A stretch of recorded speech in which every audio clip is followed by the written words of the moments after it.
Selamat berjumpa di Mata Indigo. Bermula dari adanya ketidaktahuan orang tentang indigo ini, maka kami mencoba untuk mengangkat program berjudul Mata Indigo, di mana kami mencoba untuk mensosialisasikan bahwa anak-anak indigo ataupun orang-orang indigo banyak yang berada di sekitar kita. Sadar ataupun tidak kita sadari, mereka adalah bagian dari kita. Nah, di program ini kita mencoba untuk berdialog, ngobrol santai sekaligus melihat apa yang terjadi dengan mereka dan apa yang mereka lakukan. Bersama saya tentu ada sahabat saya, ya, ada Mbak Furi. Hai Mbak, halo. Halo. Mbak Furi Harun. Iya, enggak mami ya? Enggak mami. Karena biasanya orang-orang memanggil Mbak Furi ini mami, ya. Karena banyak anak-anak yang diasuh oleh seorang Furi Harun, ya. Iya, ada 382 sekarang. 382. Iya.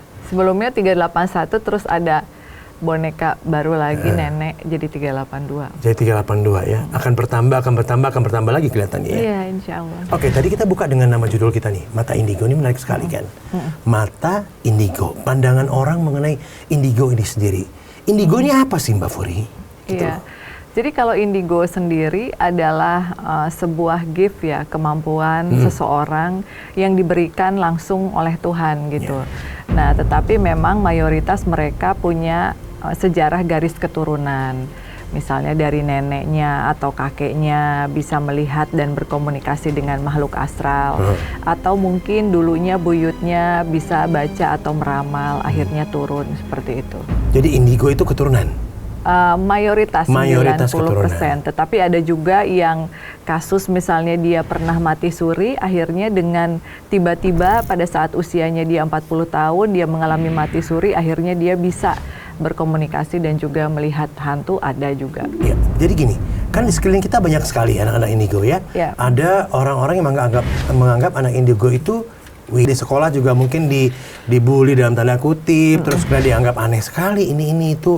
Bahkan banyak sekali orang tua yang nggak tahu bagaimana cara menangani anak-anak indigo, anaknya sendiri. Atau bahkan ada sampai anak indigo yang begitu stresnya, depresinya, sampai kadang-kadang banyak hal yang ingin dilakukan yang negatif gitu loh. Iya, betul.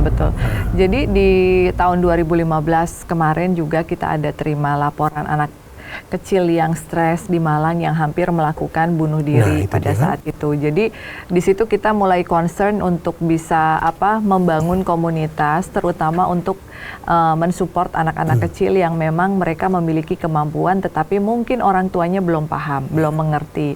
Jadi pada saat anak ini bercerita, misalnya dia melihat hantu dan orang tuanya tidak bisa melihat hantu, orang tua ini ada yang biasa-biasa aja, nganggap anaknya halu, ada yang memarahi, ada yang menganggap anaknya gila, sehingga dia ngata-ngatain anaknya, sehingga si anak ini pun yang tidak mengerti, kok kenapa saya bisa melihat hantu, kok orang tua saya tidak.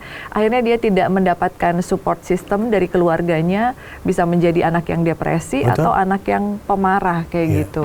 Ya karena dia, kamu tuh berisik, kamu halu tuh, kamu bayangan kamu aja, kamu tuh ya segala macam lah. Iya betul gitu.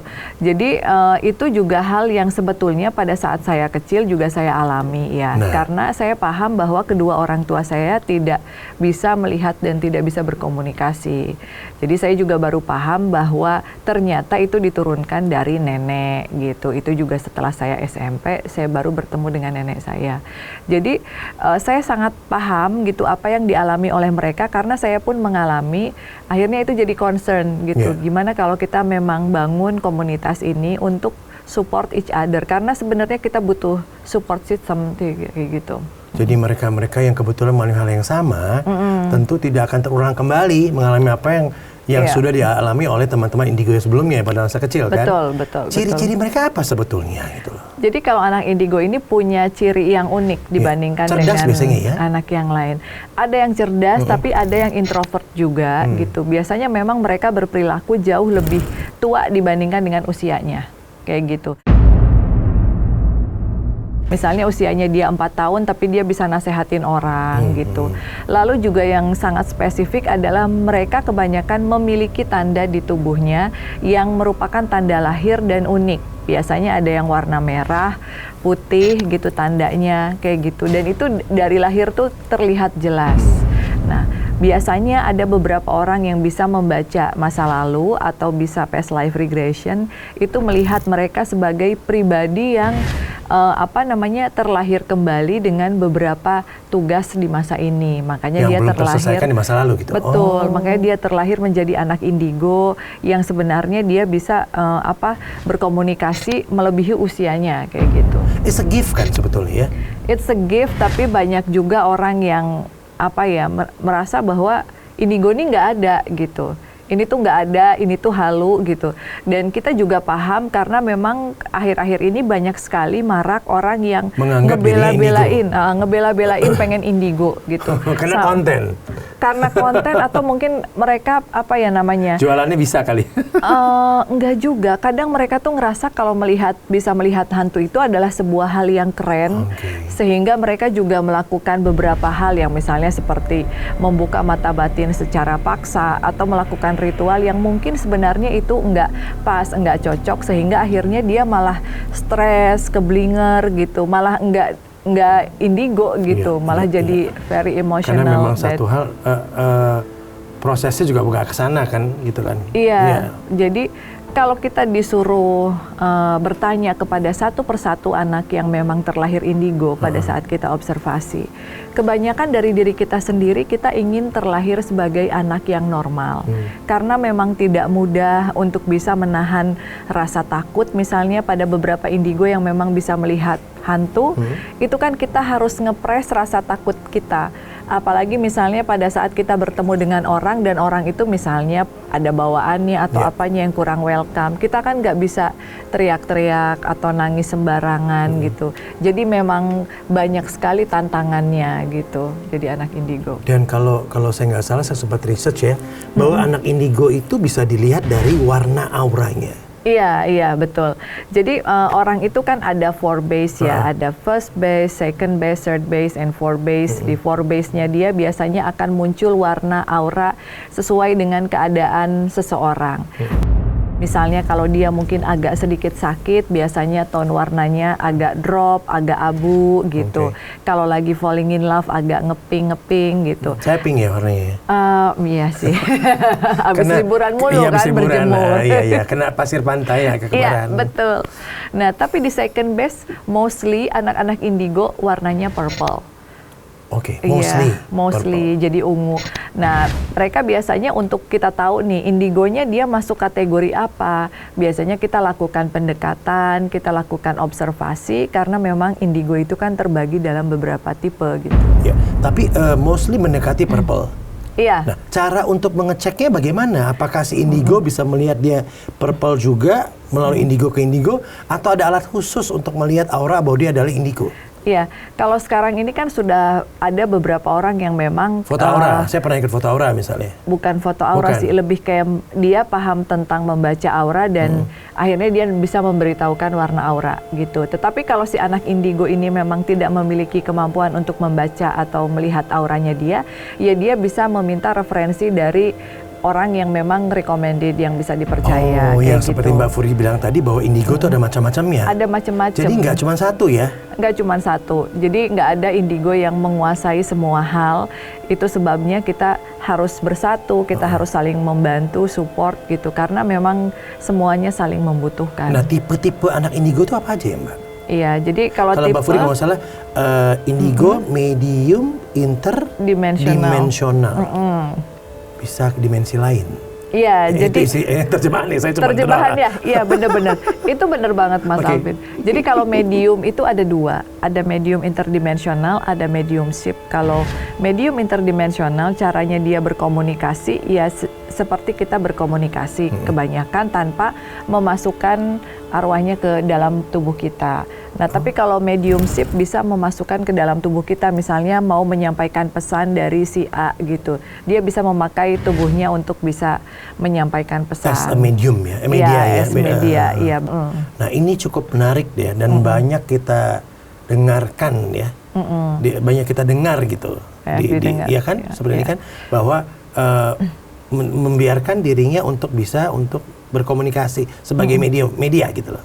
Kalau sebagai media yang yang dirasukin itu mediumship. Oh, mediumship. Iya, tapi kalau medium interdimensional biasanya mereka lebih senang cerita gitu. Kalau misalnya kita agak takut, agak tidak nyaman, biasanya kita izinin dia untuk cerita lewat mimpi. Gitu. Misalnya dia minta didoakan atau dia adalah korban apa gitu, minta tolong segala macam, misalnya menghubungi keluarganya atau apa. Nah, mereka bisa menyampaikan itu semuanya lewat mimpi. Kalau kitanya agak merasa ketakutan, kan kita normal ya, kadang kita juga takut juga. Nah, lalu juga ada healer yang bisa menyembuhkan.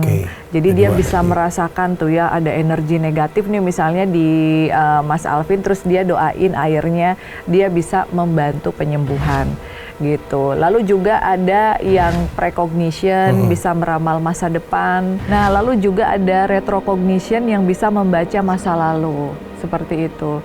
Nah, biasanya mereka memakai media, bisa pakai nama lengkap, tanggal lahir, atau bertemu langsung dan membaca garis tangan. Berarti dibutuhkan data-data yang akurat, spesial, yang tepat, dan garis tangan untuk dilihat, untuk bisa membaca itu ya? Iya, betul, kayak gitu. Jadi, dan bukan cuma orang aja, kadang misalnya dia datang ke sebuah tempat, misalnya, kenapa nih tempat ini dibilang angker?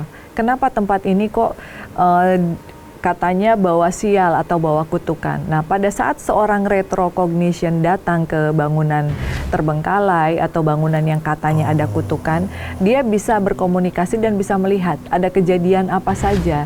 Jadi dia bisa menceritakan misalnya, oh dulu memang ada pembantaian, dulu memang ada korban seperti ini, makanya alhasil tempat ini seperti ini, jadi harus dibersihkan, didoakan, kayak gitu. Nah, untuk yang tipe seperti ini berarti bisa melihat makhluk halus ya?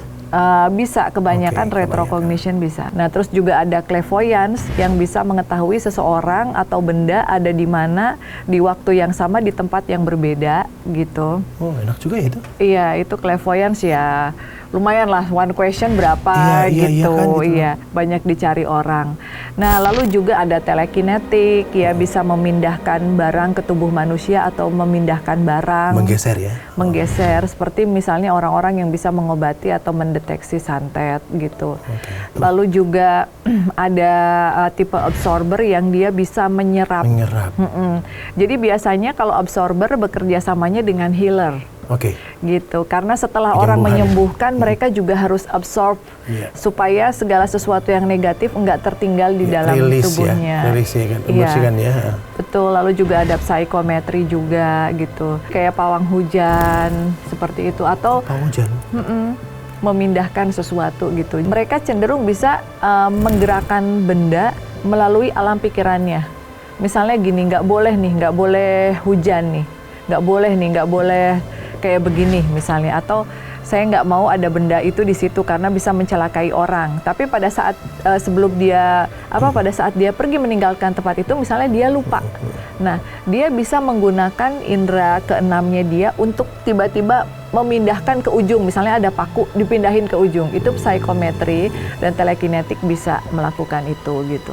Lalu telepati? Kalau telepati itu dia bisa mantau orang dari jarak jauh. Misalnya gini, aduh kok Mas Alvin nggak telepon ya. Ini pesan. Sebenarnya orangnya kemarin bilangnya sakit, mudah-mudahan nggak kenapa-kenapa nih. Terus kita berusaha untuk fokus telepati ke Mas Alvin, bangun, angkat telepon.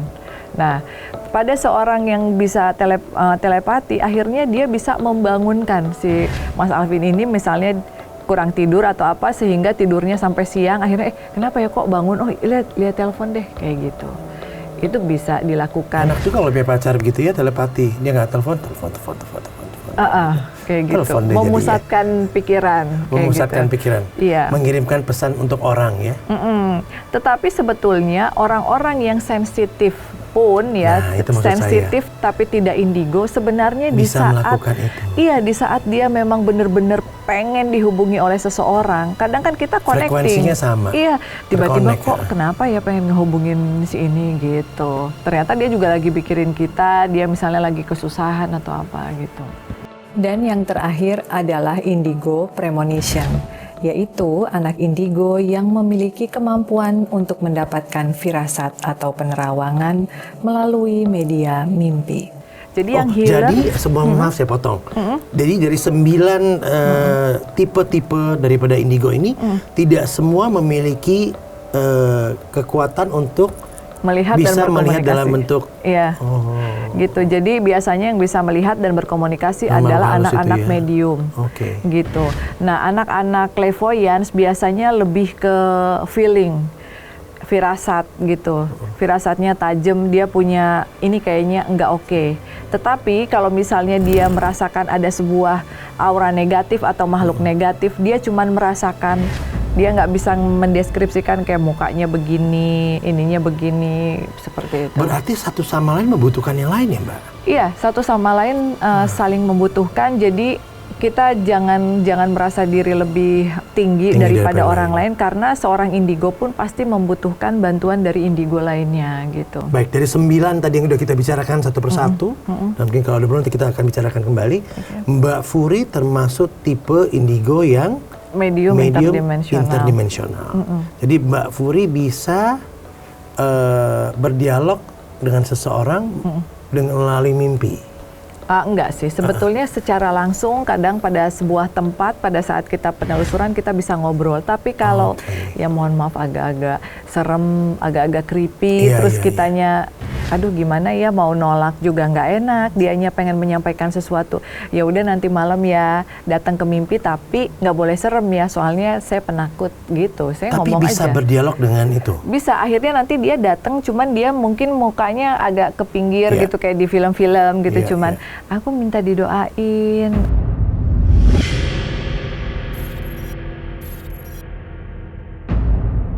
Aku namanya kayak gitu sih. Biasanya kalau saya ingat pas bangun, kita catat di notes gitu. Ada pesan dari siapa, kayak gitu. Message untuk disampaikan ya? Betul, untuk disampaikan, untuk minta didoakan. Mbak Furi, saya tertarik untuk tahu mulai kapan Mbak Furi mulai menyadari tentang ini sendiri gitu? Sebenarnya kalau menyadari ini sendiri itu butuh proses yang panjang ya. Tapi waktu saya kecil, pertama kali sebelum saya masuk TK, maghrib saya melihat kuntilanak ada di atas pohon cengkeh. Nah, karena waktu itu posisinya masih kecil banget, saya ingat saya tanya sama teman saya, ningali itu tuh gitu, ngelihat itu enggak? Dan teman saya itu semua nggak ada yang lihat. Jadi pada saat itu mungkin karena saya masih anak-anak, saya berpikir bahwa teman-teman saya nggak normal, saya normal, bisa lihat dia. Oh, teman-teman aku nggak normal semua. Mana kebalikannya? Gitu, karena nggak ada. Enggak, karena masih kecil, jadi karena kan jauh ya ngelihatnya, dia ada pakai baju putih gitu di atas pohon cengkeh gini. Saya cuma mikir kok hebat amat, ada perempuan rambutnya panjang, belum masuk TK. Kok hebat ya bisa ada di situ. Terus saya paksa teman saya itu ningali itu ente gitu. Terus kata ibu-ibu yang lain kan udah masuk ke rumah, udah maghrib gitu. Tapi memori itu nggak pernah. Maghrib malah keluar lagi. Iya, kalau sekarang kan udah tua. Kayak gitu. Nah, jadi nggak takut malah pada saat pertama lihat, Mam. Nah, perjalanan setelah itu apalagi? Step by stepnya kemudian ini apa? Step by stepnya ya sering ngomong sendiri. Akhirnya kakak-kakak saya kan usia mereka jauh di atas saya ya, laporan sama ibu dan bapak. Kalau saya ngomong sendiri mereka ngeliatin. Saya dibilang adik yang aneh. Terus pada saat saya bercerita tentang hantu, saya nggak mau disuruh ke warung maghrib misalnya, saya nggak mau gitu. Orang tua cenderung kayak kamu mungkin nggak pernah sholat, padahal kita sholat, padahal kita doa gitu. Nah, jadi akhirnya ketakutan itu kita pendem sendiri. Saya jadi anak yang pemarah karena kita nggak bisa bilang sama orang tua kalau disuruh harus mau nih ke warung. Padahal kita tuh ketakutan sampai lari gitu kalau lewat kebun tuh gitu. Dari gang rumah sampai ke warung depan tuh, wah effortnya luar biasa nih untuk ngelihat macem-macem gitu. Sehingga akhirnya mungkin karena orang tua pun terganggu, dibawalah diobatin ke beberapa tempat dan ya nggak ada yang berhasil. Yang terakhir itu cuman berhasil menutup selama 3 hari, saya ingat. Jadi 3 hari itu mungkin the best day in my life gitu pada saat itu, dimana saya nggak takut tidur sendirian, saya nggak takut ke kamar mandi, saya mau disuruh ke warung malam-malam gitu. Ketakutan anak kecil itu kan nggak mudah ya, Mbak? Nggak mudah, makanya kita jadi anak yang senang membangkang dan pemarah. kayak gitu. Jadi saya tumbuh jadi indigo yang pemarah, nggak mau dikasih Mbak tahu. Furi nggak bisa ngomong sama siapapun pada saat itu kan. Iya, kecuali dipendem, dengan orang tua. Terus dipendem. Betul. Akhirnya jadi memuncakkan seperti itu kan gitu. Iya, akhirnya memuncak, dan ya kejadian terakhir adalah pada saat saya meminta orang tua untuk tidak berangkat ke Bandung. Nah, ini dia. Nah, saya ngamuk-ngamuk, orang tua saya juga marah, saya akhirnya dikunci di kamar mandi. Lalu besoknya terdengar kabar berita bahwa semua yang study tour itu kecelakaan di Tanjakan MN, Subang. Jadi waktu itu kan saya di Kuningan, tinggalnya di Kuningan, Jawa Barat. Semenjak saat itu saya udah nggak diomelin lagi kalau bercerita tentang hantu. Tetapi saya juga paham karena ayah saya juga sangat mengajarkan saya untuk selalu ingat sama Allah, sholat, ngaji dan lain-lain. Jadi beliau juga tidak mau mengiyakan, kan takut dosa gitu. Tetapi nggak marahin lagi. Cuman kalaupun kejadiannya dia nggak bilang, wah iya nak kamu hebat, terjadi, enggak. Jadi selalu bapak saya bilang itu semua sudah ketentuan Allah, ya udah yuk kita berdoa gitu. Terlahir dari keluarga religi yang tentu hal ini tidak mudah ya. Tidak mudah, iya. Yang kuat spiritualnya, kemudian anaknya memiliki beda berkah seperti ini gitu ya. Tentu nggak mudah untuk seorang Furi pada masa itu kan. Iya. Ya kan, apa yang membuat Mbak Furi akhirnya memutuskan untuk tetap begini gitu loh? Karena sempat dibuka 3 hari, kemudian balik lagi, apa gitu kan? Ditutup ya. Ditutup, terus di hari keempat kita melihat sesuatu yang jauh lebih menakutkan. Jauh lebih menakutkan itu adalah suara. Jadi saya lebih takut mendengar suara sebenarnya daripada melihat. Kalau suara itu kayaknya bakalan masuk sampai ke hati gitu, iya. Dan yang suara yang saya dengar adalah suara om saya ngegebugin bibi saya gitu. Itu kan serem banget ya, anak kecil gitu. Ini kayaknya si bibi lagi digebugin deh. Dan akhirnya pada saat ditelepon, zaman dulu kan masih telepon rumah gitu. Dan benar mereka lagi berantem dan lain-lain, saya akhirnya bicara kepada diri saya sendiri nih waktu saya masih kecil. Ya udah deh, memang harus kayak begini, ya udah stop diobatin kemana-mana, stop ketakutan, mungkin memang sudah jalannya seperti ini. Saking kita udah capeknya, karena dalam pengobatan itu kan ya untuk seorang anak kecil yang misalnya kita yang biasanya ngajinya sekali, akhirnya harus berkali-kali, kadang kita juga harus dimandiin atau bagaimanalah cara pengobatannya kan beda-beda ya tiap orang. Iya, betul. Itu juga kan sebenarnya untuk anak kecil tuh mengganggu karena kita juga pengen main, pengen ngobrol sama temen gitu. Dan kebingungan itu masih terus ada. Masih terus ada. Jadi akhirnya saya kayak menghibur diri saya sendiri dengan bilang ya udahlah, emang udah nasibnya memang harus seperti ini gitu. Mbak Furi, apa menariknya menjadi anak indigo dan orang yang memiliki kelebihan ini? Karena saya yakin tentu semua yang anak indigo ada yang happy, ada yang nggak happy.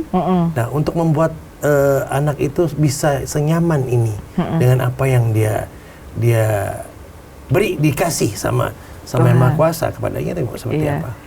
Ya, yang jelas saya sih berharap semoga nggak ada anak-anak indigo yang merasakan perasaan tertekan kayak kita dulu gitu. Semoga sekarang orang tua itu bisa lebih memahami meskipun tidak bisa melihat apa yang anaknya lihat, minimal mensupport, mendoakan gitu. Karena sebenarnya yang paling mereka inginkan itu adalah support dari keluarga. Mereka melihat sesuatu yang menakutkan tapi tidak bisa share kepada orang lain, artinya di saat keluarga ada untuk backup, untuk support, itu akan menjadi kebahagiaan yang terbesar. Dan syukur sih alhamdulillah sekarang ini anak-anak indigo sudah lebih diterima oleh keluarga gitu, karena mungkin orang juga udah banyak tahu ada anak-anak yang memang memiliki kemampuan khusus gitu. Jadi udah sedikit lebih berbeda lah, meskipun masih ada juga yang menolak. Sempat membuat komunitas indigo juga karena ingin mengumpulkan ya anak-anak yang mungkin butuh bimbingan, butuh pengarahan ya.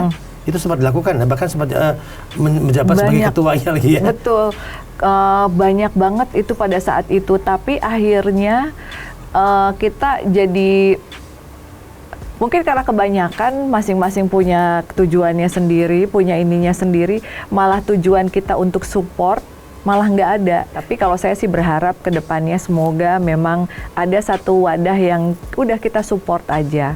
Karena kita juga butuh support system, kita nggak bisa mengerjakan semuanya sendiri. Gitu. Nah tapi ada satu pertanyaan lagi dari saya ya, tentang indigo menurut kacamata medis itu kan sebetulnya ada ya? Atau bagaimana?